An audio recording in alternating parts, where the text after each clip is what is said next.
Hello dear students, हम cost accounting book का chapter सीमांत लागत लेखांकन मार्जिनल कॉस्टिंग पढ़ रहे थे। आज हम इस चैप्टर का टॉपिक सम विच्छेद बिंदु की गणना किस प्रकार की जाती है इसको पढ़ेंगे। सम विच्छेद बिंदु विक्रय का वह स्तर होता है जहां पर कुल लागत अर्थात स्थिर लागत तथा परिवर्तनशील लागतों का योग उनसे प्राप्त आगम के बराबर होता है। तो सम विच्छेद बिंदु पर विक्रय करने पर संस्था को न तो लाभ होता है और न ही हानि होती है। विक्रय के स्तर पर लाभ या हानि शून्य होने के कारण सम विच्छेद बिंदु को लाभालाभ बिंदु भी कहते हैं। सम विच्छेद बिंदु की गणना 3 प्रविधियों द्वारा ज्ञात की जा सकती है। फर्स्ट है समीकरण प्रविधि, सेकंड है अंशदान प्रविधि, कंट्रीब्यूशन टेक्निक व थर्ड है ग्राफिक प्रविधि। इस क्लास में हम अंशदान प्रविधि कंट्रीब्यूशन टेक्निक के बारे में पढ़ेंगे।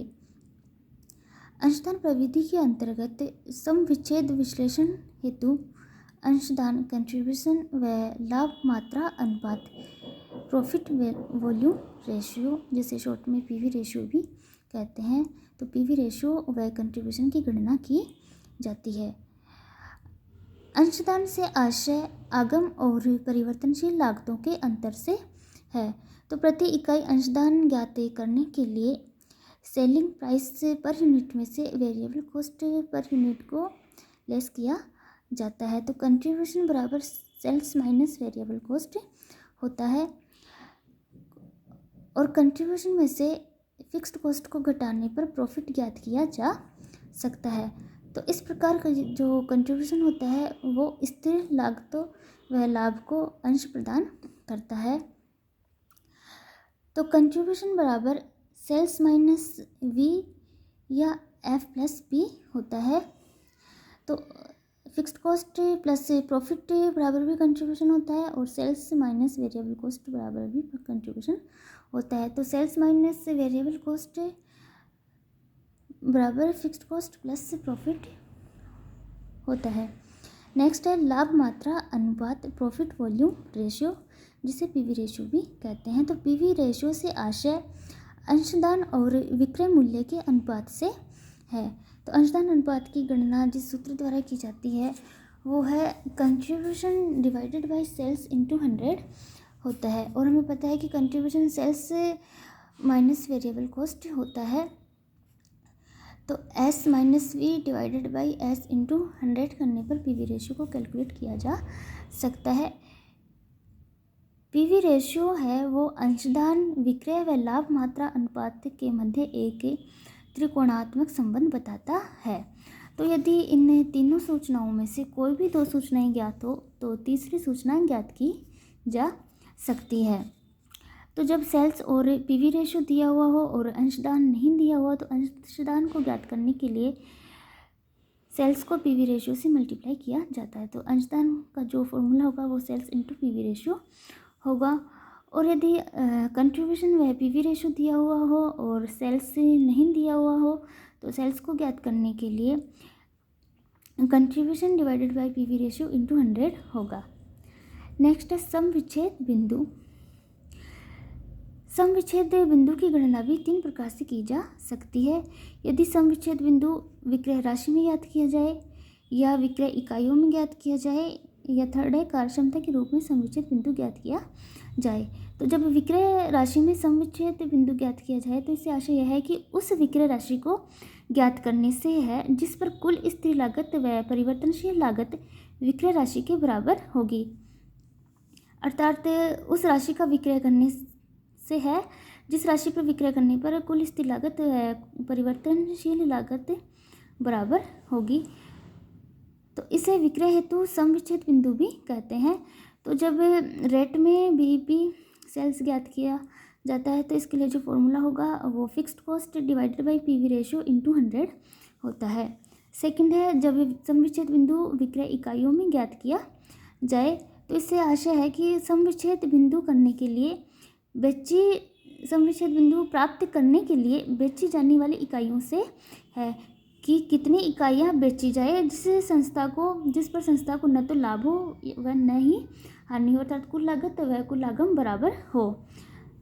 तो जब विक्रय इकाइयों में संविच्छेद बिंदु ज्ञात किया जाए तो इसे उत्पादन हेतु संविच्छेद बिंदु भी कहते हैं। तो जब यूनिट्स में बीईपी सेल्स ज्ञात किया जाता है तो इसके लिए जो फॉर्मूला होता है वो fixed cost divided by contribution per unit होता है, जिसे बीईपी सेल्स इन रेट में से सेलिंग प्राइस को डिवाइड करने पर भी इसे कैलकुलेट किया जा सकता है। थर्ड है कार्यक्षमता के रूप में संविच्छेद बिंदु ज्ञात करना।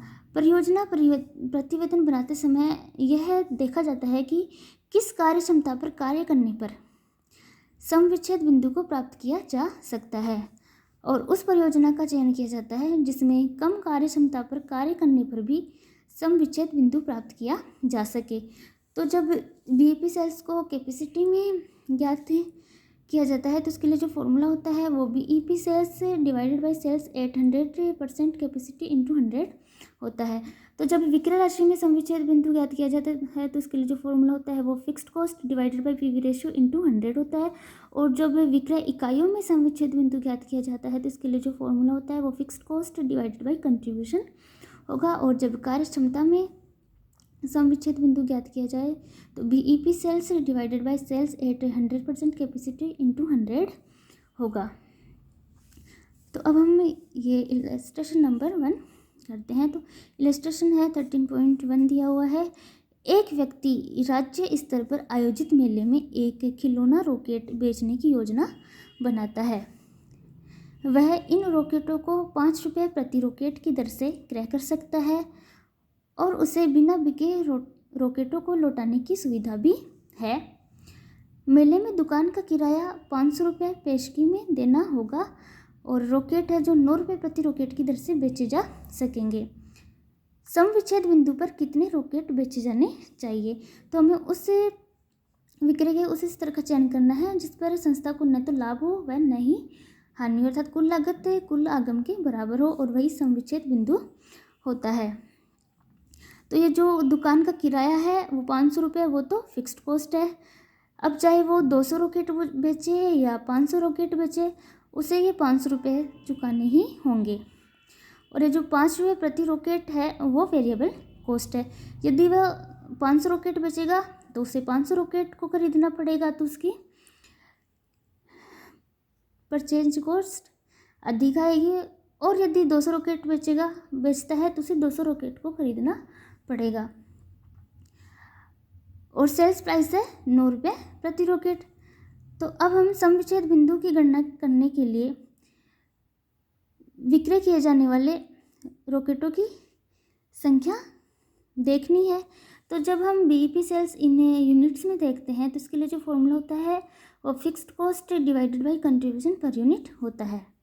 तो फिक्स्ड कॉस्ट है 500 रुपये, कंट्रीब्यूशन देखेंगे, कंट्रीब्यूशन है जो सेल्स और वेरिएबल कॉस्ट का डिफरेंस होता है। तो सेल्स है 9 रुपये और वेरिएबल कॉस्ट है 5 रुपये, तो 9 - 5 4 रुपीज़ पर यूनिट कंट्रीब्यूशन होगा। तो 500 को 4 से डिवाइड करने पर 125 रॉकेट होगा, वो समविच्छेद बिंदु होगा। तो 125 रॉकेट का विक्रय करने पर उसे न तो लाभ होगा और न ही हानि होगी।